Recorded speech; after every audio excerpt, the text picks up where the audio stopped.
পড়ে যাবে, ও ভালো করে ধরো।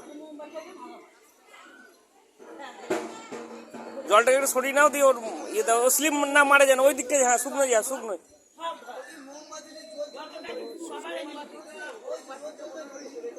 হ্যালো ভিউয়ার, শুভ নববর্ষ। আমরা চলে এসেছি কঙ্কালী জলটা সরাও, কুণ্ডে। সেই ভালো করে কুণ্ডের দাও। জল আমার মেয়ে মাথায় ছোঁয়াচ্ছি, স্পর্শ করাচ্ছি। সবুজ জল থেকে বানা সরিয়ে দিয়ে আমি আমার মেয়ের মাথায় কুণ্ডের জল ছোঁয়াচ্ছি। প্রণাম করো, প্রণাম করো। মা কঙ্কালী কঙ্কাল, তাই এই জল মাথায় ছুঁয়ে আমরা ধন্য হলাম।